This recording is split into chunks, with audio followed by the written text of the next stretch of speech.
तो दोस्तों शुरू करते हैं आज की इंफॉर्मेशन न्यूज। पहली खबर जो आ रही है वो है हमारे देश के अंदर बन रहे सबसे लंबे सी ब्रिज से रिलेटेड, और खबर ये है कि इसका कंप्लीशन हो गया है कंस्ट्रक्शन में और 25 दिसंबर 2023 यानी अगले महीने ये देश के लोगों को समर्पित कर दिया जाएगा। तो दोस्तों यहाँ पर ना सिर्फ ये देश का करंट सबसे लंबा सी ब्रिज है तकरीबन 21 किलोमीटर के लेंथ के साथ, लेकिन ये देश का पहला ऐसा रोड है जिसके ऊपर ओपन रोड टोलिंग सिस्टम का इस्तेमाल किया जाएगा। इसका मतलब ये है कि जब गाड़ियाँ इस ब्रिज के ऊपर से गुजरेगी तो जो टोल है वो रफ्तार स्कैन हो जाएगा कई सारे मल्टीपल स्कैनर्स के जरिए। फास्टैग सिस्टम ही होगा ये, लेकिन इसकी वजह से एक मेजर प्रॉब्लम सॉल्व ये हो, अगर आप करंटली मुंबई का जियोग्राफी समझते हो तो जो वाशी ऐरोली ब्रिज नवी मुंबई और मुंबई को कनेक्ट करने वाले हैं, इनके अंदर मेजर कंजेक्शन टोल नाका पे ही होता है। ये इस ब्रिज में नहीं होगा, लेकिन इससे भी बड़ा काम जो ये ब्रिज करेगा वो ये होगा, करंट जो मुंबई का पूरा सिनेरियो है इसके बाहर एक नया एवेन्यू फॉर डेवलपमेंट खोलेगा। एक बहुत बड़ी खाली जमीन जो साउथ ऑफ नवी मुंबई में मौजूद है, वहां पर जो स्पेशल इकोनॉमिक जोन्स बन रहे हैं, वहां पर तीसरे मुंबई को क्रिएट करने के लिए ये सबसे बड़ा इम्पेटस बनेगा, जो अपने आप में बहुत जरूरी है शहर के आगे की ग्रोथ के लिए। अगली खबर दोस्तों जो आ रही है वो फिर से Mumbai metropolitan region development authority है, और ये फिर से एक सी ब्रिज से रिलेटेड खबर है जो कि अभी हमने जो सी ब्रिज के बारे में बात की उससे भी लंबा होगा, और यह है प्रपोज्ड वर्सोवा विरार सी लिंक प्रोजेक्ट जो कि 42.75 किलोमीटर लंबा 8 लेन एलिवेटेड रोड होने वाला है समुद्र में से गुजरते हुए।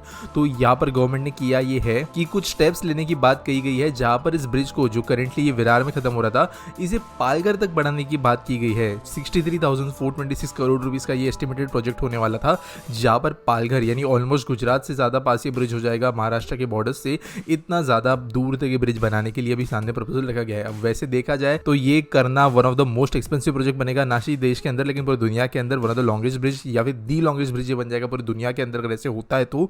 लेकिन देखते MMRDA ये कैसे करती है। अगली खबर दोस्तों जो आ रही है वो है हमारी रेलवे से, जिन्होंने कहा है कि सर्विलेंस को बहुत ज्यादा स्ट्रिक्ट किया जाने वाला है ट्रेन के अंदर, और जो 54,000 कोचेस है और 5,000 इलेक्ट्रिक लोकोमोटिव चल रही है देश के अंदर, उनके अंदर हर एक में CCTV कैमरा इंस्टॉलेशन किया जाएगा।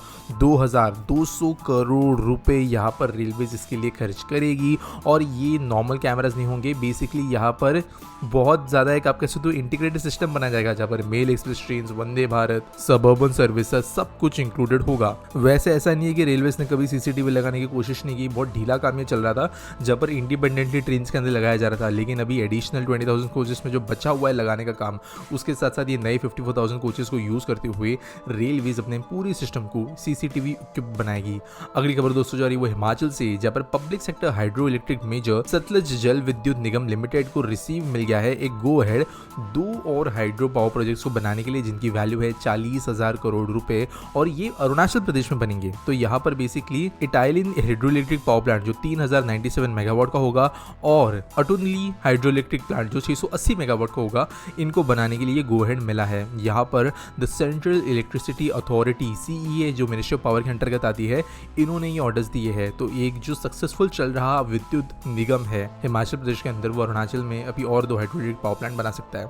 अगली खबर दोस्तों जो आ रही है वो है हमारे इंटरनेशनल ट्रेड से रिलेटेड, जहाँ पर जो चाइना +1 सेंटीमेंट है ग्लोबल इकोनॉमी के अंदर, इसको देखते हुए Bharat first phase of 2 major sea route साल 2024-25 तक एनहांस करेगा, ऐसा कहा गया है। तो बेसिकली ईस्टर्न मैरीटाइम कॉरिडोर को लॉन्च किया गया है पहले फेज के अंदर, जो कि बेसिकली इंडिया रशिया जैसे देशों को India middle east European economic corridor से जोड़ेगा। और गवर्नमेंट ने ऑफिशियल्स को कहा है कि जो फेज 5 फंडिंग है पहले फेज के लिए, चाहे वो इंफ्रास्ट्रक्चर डेवलपमेंट के लिए हो, उसको जो है धीरे धीरे रिलीज करके जो है काम किए जाएंगे। अब इसका मतलब क्या है मैं आपको थोड़े से समझा देता हूँ। अभी गवर्नमेंट जानती है कि चाइना को हम डायरेक्टली जो है हरा तो नहीं सकते, हमें धीरे धीरे यहाँ पे बढ़ना है, लेकिन दुनिया के अंदर जो एक सेंटीमेंट बन रहा है वो यह है चाइना को अपोज करने का या चाइना से थोड़ा डर के दूर रहने का, क्योंकि यहाँ पे ऑब्वियसली कई चीजें चाइना ने ऐसी की है जो बाकी देशों को डर आ रही है।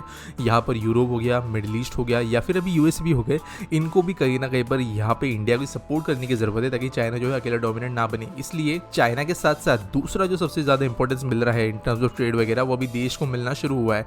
इसी को मद्देनजर रखते हुए ये डेवलपमेंट्स किए जा रहे हैं ताकि हम इस ग्लोबल सेंटीमेंट का जियोपॉलिटिकली फायदा उठा पाए हमारे इकोनॉमिक डेवलपमेंट के लिए। अगली खबर दोस्तों सेंट्रल गवर्नमेंट से, जिन्होंने साइन किया है एक $400 मिलियन की पॉलिसी। ये बेसिकली एक लोन है Manila based Asian development bank की तरफ से, और ये जो साइन हुआ है लोन वो है high quality urban infra develop करने के लिए। तो यहाँ पर सर्विस डिलीवरी को इंप्रूव करना, एफिशिएंट गवर्नेंस सिस्टम्स को इंट्रोड्यूस करने जैसा काम किया गया है। अभी ये किया किस तरीके से जाएगा तो ऑब्वियसली मैं बाद में चला गया, लेकिन अगर इस पॉलिसी के हिसाब से हम ठीक से चीज़ों को देखें तो मेजर जो हमारे देश के अंदर प्रॉब्लम्स है अर्बन इंफ्रा के अंदर, मैं यहाँ पे बात कर रहा हूँ हमारे ब्यूरोक्रेट्स के, ऑफिसर्स की, सरकारी सिस्टम्स की, जो जड़ बनते हैं खराब अर्बन डेवलपमेंट के पीछे, उनको टारगेट किया जा रहा है। तो ये थोड़ा नया अप्रोच है, क्योंकि जनरली रोड खराब है तो हमेशा रोड बनाने की या रोड की कंस्ट्रक्शन मटेरियल की इशू नहीं होता है, उसके पीछे जो कॉन्ट्रैक्टर, ब्यूरोक्रेट्स, बाबू अफसर, पॉलिटिशियन वाला इशू होता है, ये मेजर होता है। ये जो लोन है इसका इस्तेमाल वहाँ पे किया जाएगा। अब देखते हैं एक्चुअल में एग्जीक्यूटिव किस तरह से होता है। अगली खबर दोस्तों जा रही है वो हमारे ग्रोथ से रिलेटेड, जहाँ पर क्रिसिल ने एक रिपोर्ट दी है जिसके हिसाब से भारत का लगेज इंडस्ट्री का जो ग्रोथ है वो 5% रहा है ईयर ऑन ईयर। तो ये बेहतर है पिछले साल के कंपैरिजन में, और ये सिर्फ इंडियन ब्रांड्स के लिए, लेकिन यूरोपियन ब्रांड्स ने यहाँ पर ये चीज़ देखी है। इस वजह से समझ में आ रहा है कि यहाँ पे कहीं ना कहीं पे ग्लोबल ग्रोथ अच्छी है। लेकिन यहाँ पे सबसे इंपॉर्टेंट बात यह है कि डेस्ले पेरिस, ये एक बड़ा यूरोप प्रीमियम लगेज ब्रांड है, इन्होंने कहा कि इंडिया के अंदर वो एक मैन्युफैक्चरिंग हब बनाएंगे। यहाँ पे इनके दुनिया भर का ब्रांड का जो टोटल 5% रेवेन्यू है वो इंडिया में से आया है, लेकिन आगे जाकर ये अभी 50% इनका प्रोडक्शन जो है वो साउथ ईस्ट एशिया का पूरा वो इंडिया में से करेंगे, ऐसा उन्होंने कहा है। आज के हॉस्पिटल के बारे में बात करें तो अनुज शाहू पूछते हैं, Can't we solve the problem in different states by rainwater harvesting or harvest water from Mawsynram in Meghalaya, which is known as wettest place on earth, and distribute the waters in dry state. So देखो यार, कभी कभी ना ऐसे होता है कि इलाज बीमारी से भी ज़्यादा बेकार नहीं होना चाहिए। मौसम से पानी शिफ्ट करना वैसा हो जाएगा। हाँ, पहली लाइन जो है कही गई रेन वाटर हार्वेस्टिंग, ये ज़रूर की जा सकती है, लेकिन एक बात समझने की कोशिश करो। हाँ, ये बात सच है कि फ्रेश वाटर सोर्सेज हमारे देश के अंदर लिमिटेड है, हमारी पॉपुलेशन बड़ी है, लेकिन इसके बावजूद दुनिया के अंदर बहुत रेयर देश ऐसे हैं साउथ ईस्ट एशिया के देशों को छोड़ के जिनके यहाँ पे मानसून सीजन होता है, जब एक लिटरली बारिश का मौसम होता है। हम फॉर ग्रांटेड, लेकिन दुनिया के अंदर बारिश के मौसम नहीं होते, वहाँ पे बस बारिश यहाँ वहाँ पे हो जाती है साल में कुछ बार। तो यहाँ पे हमें इसके लिए बहुत बेनिफिट मिल रहा है। अगर आप इंडिया को सैटेलाइट व्यू से देखोगे तो आपको जो है हरा भरा इंडिया नजर आता है, क्योंकि हमारे पे पानी की आसमान से काफ़ी गिरता है, चाहे पे ज़मीन पे वो टिक पाए या नहीं पाए। इसीलिए हमारे यहाँ पे जो प्रॉब्लम है मेन पानी का, वो हमेशा से कम बारिश की वजह से ज़्यादा ठीक मैनेजमेंट न होने का पीछे है। तो हमारे यहाँ पे सफिशिएंट डैम्स नहीं है। देश के अंदर आज भी 70% से ज़्यादा डैम्स ब्रिटिश ज़माने में बनाए गए थे। बड़े डैम्स हम बहुत हार्डली एग्जीक्यूट करते हैं। हमारे यहाँ पर पानी का स्टोरेज, उसका डिस्ट्रीब्यूशन बहुत बेकार है, बहुत वेस्टेज होता है। कनाल्स हमारे देश के अंदर हार्डली बनते हैं। हमारे यहाँ पर रिवर्स जो समुद्र के अंदर पूरा पानी लेके चली जाती है, उनको ठीक से यूज़ नहीं किया जाता था। पोल्यूशन की वजह से कई बार जो वाटर्स बॉडीज़ है उनका इस्तेमाल पॉसिबल होने के बावजूद भी नहीं किया जा सकता। ये मेन प्रॉब्लम्स है। मौसिनराम से अगर ड्राई स्टेट्स के अंदर पानी ले जाना है तो ऑब्वियसली $multi-billion का प्रोजेक्ट होगा, जिसको बनाने में दशकों चले जाएंगे। मौसिनराम जो एक डिफिकल्ट माउंटेनियस जंगल टेरेन में मौजूद है, वहाँ से ड्राई स्टेट, एक पूरा का पूरा स्टेट, पूरा का पूरा अगर हम देख ले राजस्थान, इतने बड़े स्टेट के पानी को अगर लेके जाना है तो ऑब्वियसली यहाँ पे नहीं बढ़ेगा। और अब मौसिनराम वेटेस्ट प्लेस है। मौसिनराम जो है एक पर्टिकुलर छोटा सा लोकेशन है जहाँ पर कुछ बारिश होती है। पूरे के पूरे नॉर्थ ईस्ट में मौसिनराम जैसी बारिश नहीं होती है, तो इसकी वजह से जो पानी मौसिनराम में गिरता है वो पूरे ड्राई स्टेट को पिलाने के लिए सफिशिएंट नहीं है। तो वो बात भी हमें समझना जरूरी है।